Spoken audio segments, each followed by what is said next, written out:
ஓம்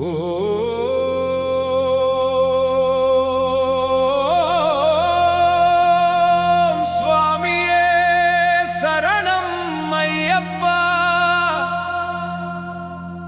மலை மேலே உன் ஒளி தெரிகுதே,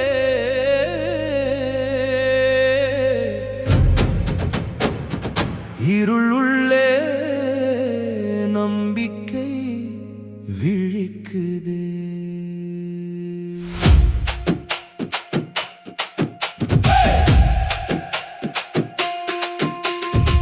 பாதை கடினம், கால்கள் வலிக்குது, ஆனா மனசு உன்னை நினைக்குது. இருட்டு இரவு கூட பயம் இல்லை, ஐயப்பா நீ இருந்தா போதும். மலையே ஏறும் ஒவ்வொரு அடியும் உன் நாமம்